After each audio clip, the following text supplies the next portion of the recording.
హెచ్చరిక, దైవజనుని హెచ్చరిక. ఎవరైనా అన్యాయముగా శ్రమ పొందుచో దేవుని గురించిన మనస్సాక్షి కలిగి దుఃఖము సహించిన ఎడలా అది హితమగును. తప్పిదములకై దెబ్బలు తిన్నప్పుడు మీరు సహించడం మీకేమి ఘనము? మేలు చేసి బాధపడినప్పుడు మీరు సహించిన ఎడలా అది దేవునికి హితమగును. ఇందుకు మీరు పిలువబడ్డారు. చూసారా, మేలు చేసి బాధలు అనుభవించేవాడు. తప్పు చేసినందుకు బాధలు అనుభవిస్తున్నారు లోకంలో అందరూ. ఎవడైనాను వ్యభిచారిగా, దొంగగా, పాపిగా వాళ్ళు శ్రమలు పడుతున్నారు. కానీ ఒకడు క్రైస్తవుడైనందున శ్రమ పడితే దానిని బట్టి దేవుణ్ణి స్తుతించాలి. ప్రభువు నిమిత్తమై నిందను సహించినప్పుడు మనం క్రీస్తు సారూప్యంలోనికి మార్చబడుతున్నాం. ఆయన శ్రమానుభవంలో సమానుభవం పొందుతున్నాం. యు ఆర్ సో స్పెషల్ దేవుని దృష్టిలో అండి. నేను అన్యాయంగా ప్రభు నిమిత్తమై దూషించబడుతున్నాను, ప్రభు నిమిత్తమై నన్ను నిందిస్తున్నారు, ప్రభువు కొరకు నన్ను బాధ పెడుతున్నారని ఎవరన్నా చెప్పగలుగుతున్నారంటే నిన్ను దేవుడు తన సారూప్యంలోనికి మలుచుకుంటున్నారు. Be glad about it. దాని విషయమై మీరు సంతోషించి ఆనందించండి, కానీ దుఃఖపడతాడు. ఏంటంటే జనులు మిమ్మల్ని నిందించి హింసించి మీ మీద చెడ్డ మాటలలో పలుకున్నప్పుడు, నా నామము నిమిత్తము పలుకున్నప్పుడు మీరు ఏడవంట సంతోషించి గంతులు వేయండి. కొండ మీద ప్రసంగంలో ఉంటుందండి. క్రీస్తు నిమిత్తమై నష్టపోయేవారు, క్రీస్తు నిమిత్తమై లోకాన్ని పెంటగా ఎంచుకున్నవారు, క్రీస్తు శ్రమానుభవంలో సమానుభవం పొందే అవకాశాలు కలిగిన వారు. That is a great opportunity. అదొక గొప్ప శ్లాఘ్యత. నాకు కూడా క్రీస్తు కొరకు శ్రమ పడే, నిందలు పడే అవకాశం ఇచ్చాడు అనటం అనేది అది కర్స్ కాదు, అది శాపం కాదు, అది దీవెన అని మనం గుర్తు చేసుకోవాలండి. సో ఎంతమంది క్రీస్తుని బట్టి నేను నిందించబడ్డాను, అవమానించబడ్డాను. నింద, అవమానం 3 మాటలు ఉన్నాయి అక్కడ. ఏంటది? సిగ్గు, నిందయు, సిగ్గుయు, అవమానము. ఏదన్నా సాధిద్దాం దేవుని కోసం నష్టంగా ఎంచుకొని, పాస్టర్ పని కంటే ప్రాణాలు పెడతామైనా సరే పర్వాలేదు, ఓ సాఫ్ట్వేర్ కంపెనీలో సాఫ్ట్గా పనిచేయటం కంటే ఏంటంటే శరీరాన్ని నలగొట్టుకోవటం, ఆకలితో మండటం, నిద్ర లేకుండా ఉండటం. పౌలు అన్నాడు, జాగ్రత్తలు చేశాడు, పస్తులు ఉన్నాడు, ఉపవాసాలు ఉన్నాడు, ప్రాణాపాయాలకు తెగించాడు. కాబట్టి క్రీస్తు సారూప్యాన్ని తనలో చూడగలుగుతాడు. నేను క్రీస్తుని బోలి నడుచుకున్నట్లు మీరు నన్ను బోలి నడుచుకోవడానికి మాదిరి చెప్పగలిగారు. ఈ రోజుల్లో నా ఆశ, నా ఆరాటం ఏంటంటే, ఎంతో సేవ చేస్తున్నామని నాతో సహా అందరం అనుకుంటున్నాం, కానీ క్రీస్తు సారూప్యంలో ఉన్న వ్యక్తులను, క్రీస్తును ప్రత్యక్షంగా వారి బ్రతుకుల ద్వారా చూపించగలిగిన వ్యక్తులను సిద్ధం చేయలేకపోతున్నామనే గిల్టీ కాన్షియస్ నాకు ఎంతో ఉందండి. నా చేతనైనంత వరకు క్రీస్తులా ఉండడానికి నేను ప్రయత్నిస్తున్నాను. గత 50 సంవత్సరాల నుంచి ఇంకా నాలో క్రీస్తులో ఉన్న సంపూర్ణతను, ఆ శ్రమానుభవాలు, ఆ సహనము, ఆ ఓర్పు, ఆ ప్రేమ, ఆ క్షమాపణ, ఆ దయ, ఆ అద్భుతమైన పరలోకపు శక్తిని చూపించే కార్యాలు జరగాలయ్యా అనే ఆశ కలిగి ఉన్నానండి. ఇక్కడున్న యవనస్తుల్ని ప్రభునామంలో బతిమిలాడుకుంటున్నాను. ఒకే జీవితం మనకు ఉందండి, 2 జీవితాలు లేవు.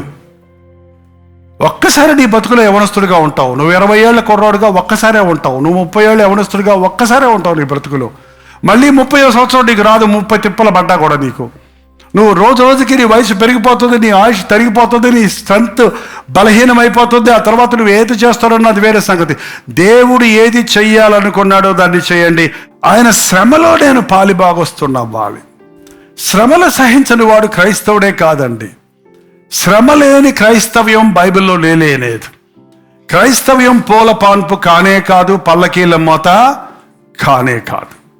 పోరాటం లేకుండా, విశ్వాసాన్ని ఉపయోగించక్కర్లేకుండా, సిలువలో ఎవడైనా నన్ను వెంబడించకూడదని స్పష్టంగా చెప్పాడు ప్రభు. తను తాను ఉపేక్షించుకొని సిలువెత్తుకొని, ఆదివారం ఒకరోజా, అనుదినము నన్ను వెంబడించవలను. పౌలు ఆశ అదే, నేను ఇంకా క్రీస్తును సంపాదించుకోవాలి, ఆయన శ్రమలలో ఉన్న అనుభవాలు సంపాదించుకోవాలి, ఆయన పునరుద్ధానపు బలాన్ని నేను ఎరుగునట్లుగా ఆయన శ్రమలలో నేను పాలుపోగొట్టం అవును నిమిత్తము నేను సమస్తమును నష్టపరుచుకొని వాటిని పెంటతో సమానముగా ఎంచుకొనుచున్నాను. ప్రార్థన.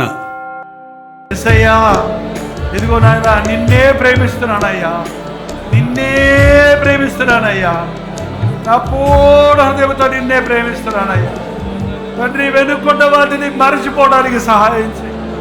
లాభాలని వాటి వెంట పడక నష్టంగా ఎంచుకోవడానికి సహాయం చేయి. క్రీస్తు కొరకు బ్రతకటమే గొప్ప లాభం, సావైతే లాభం. క్రీస్తు కొరకు మేము చనిపోవడానికైనా సిద్ధంగా ఉండడానికి సహాయం చేయి. శ్రమలు సహించి సమానుభవం పొందడానికి సహాయం చేయి. నిందల అవమానాలు సిగ్గు లేకుండా, నీ కొరకు సిగ్గుపడని అవసరం లేకుండా మేము బతికే బతుకులు మాకు మేలైనవి కావయ్యా. నిందించబడడం గొప్ప శ్లాఘ్యతని, క్రీస్తు నిమిత్తం బాధించబడడం గొప్ప భాగ్యమని, మాకు ప్రత్యేకమైన సింహాసనాలను సిద్ధపరిచున్నామని నేను గుర్తించుటకు ఈ లోకములో సుఖమును కాక శ్రమలు కోరుకోవడానికి సహాయం చేయి. ఎందు నిమిత్తమై నేను క్రీస్తు యేసు చేత పట్టబడితినో దానిని పట్టుకొనుటకు పరిగెడుతున్నానన్న గురితో మేమును నీ సన్నిధికి పరుగులెత్తి నీ చిత్తమును ఎరుగుటకు, నీ ఉద్దేశములు మాలో ఫలించినట్లు బ్రతుకుటకు సహాయము చేయి.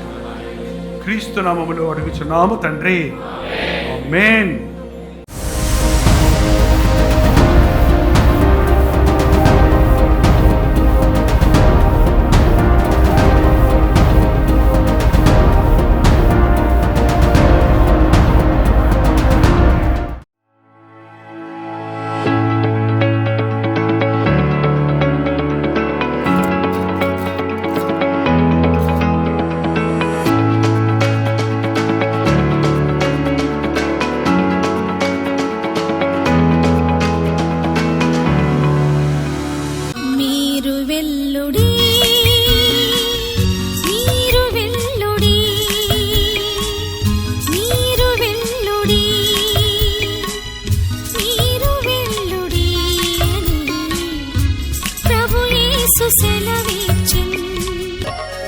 సర్వలోకముకు సువార్తనందించుడి, సర్వ సృష్టికి యేసుని ప్రకటించుడి. సర్వలోకముకు సువార్తనందించుడి, సర్వ సృష్టికి యేసుని ప్రకటించుడి.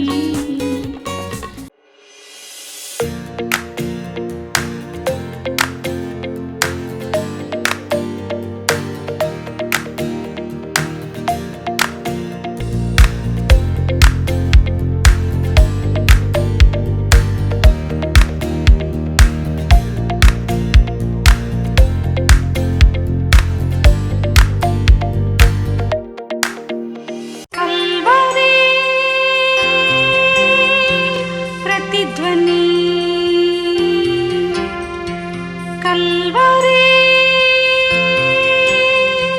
ప్రతిధ్వని